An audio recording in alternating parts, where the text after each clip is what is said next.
Welcome to the Nicholas Roerich Museum in Manhattan. I'm Dr. T.H. Culhane from Mercy College, and this is our Environmental Science, Sustainability, and Justice class, IO112 from the Manhattan campus. Today we're at the Nicholas Roerich Museum, where we are exploring the concepts of peace, love, and understanding, of sustainability, and we're reading from the Banner of Peace brochure from the museum so that those of you who couldn't join us on this trip are able to virtually come into this wonderful space, wonderful opportunity for a classroom, and can know what this is all about. And so we'll start here. The Banner of Peace sign is universal. It can be seen on Neolithic pottery and Stone Age amulets, and it constitutes the oldest of Indian symbols, Chinatami, of the sign of happiness. It appears in the Beijing Temple of Heaven, in the Three Treasures of Tibet, on rocks in Mongolia, on Ethiopian and Coptic antiquities, the coat of arms of Samarkand, and the ornamentation not only of the armor of the Himalayan countries, but also that of the Crusaders and the Templars.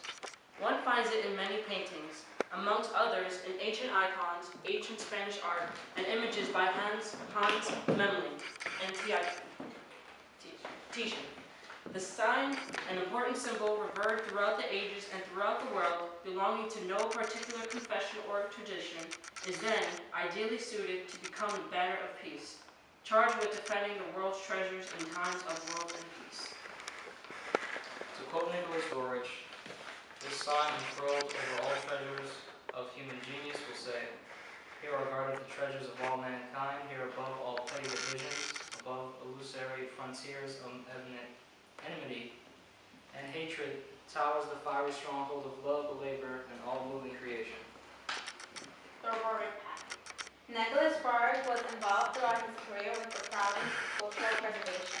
From an early age, when as a teenage amateur archaeologist in the north of Russia, he unearthed rare, beautiful, ancient artifacts, he realized that the best products of humanity's creative genius were almost always neglected or even destroyed by humanity itself. In the earliest years of the 20th century, he traveled through the historic towns of northern Russia, documenting in his paintings their crumbling walls and deteriorating architecture. He then made appeals to the Russian government for efforts to maintain and restore these priceless links to the past. Later was the devastation of World War I in the Russian Revolution that spurred his own efforts, and ardent adherents of the famous Maxim proclaimed by Fyodor Dostoevsky. "Beer will save the world." He came to realize that the cultural heritage of each nation in his essence of world treasure, and his idea of cultural heritage brought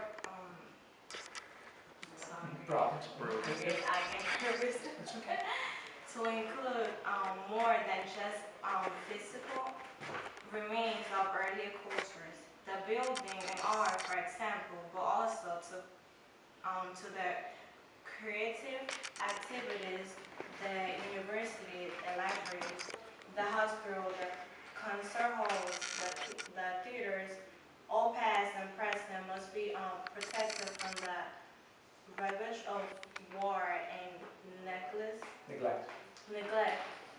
For without them, life would be nothing but the root and ignorant times on earth.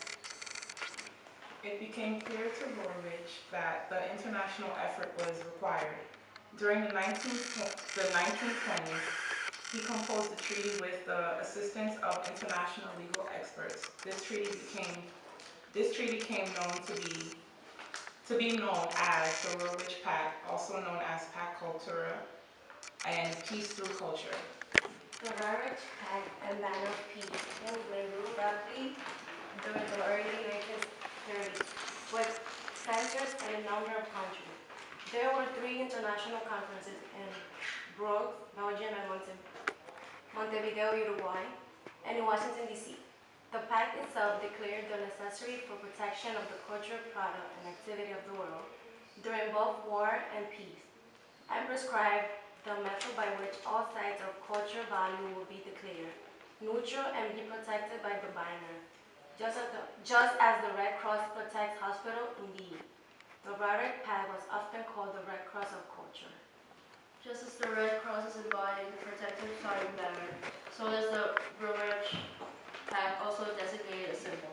The one seen here to be displayed on the banner of peace. This banner flown at all sites of cultural activity and historical value. We declare them neutral, independent of combatant forces. As we have said, the banner of peace symbol has ancient origins. Perhaps its earliest known examples appear on Stone Age amulets, wreathed spears without the enclosing circle.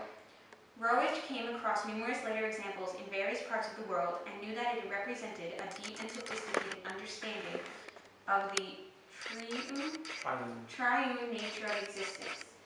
But for the purposes of the banner and the pact, Roerich described the circle as representing the totality of culture, with the three spheres being art, science, and religion, three of the most embracing of human cultural activities.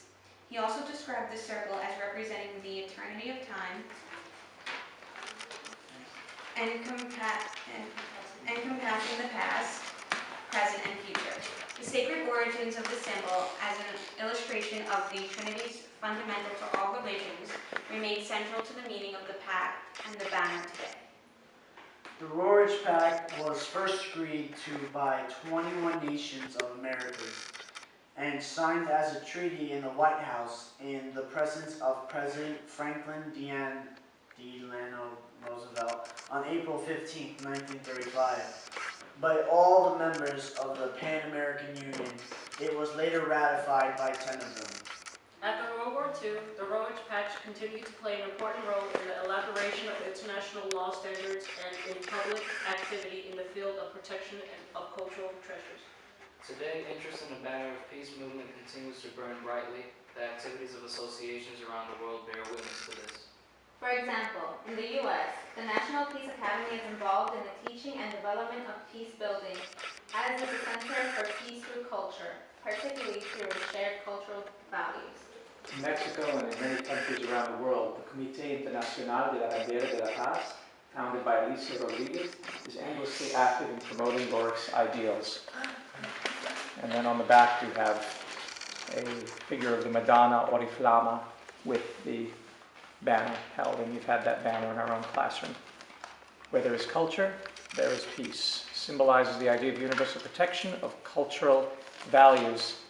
Its political expression, the Roerich Pact, was proposed as an international treaty calling for the worldwide protection of cultural product and activity both during war and peace.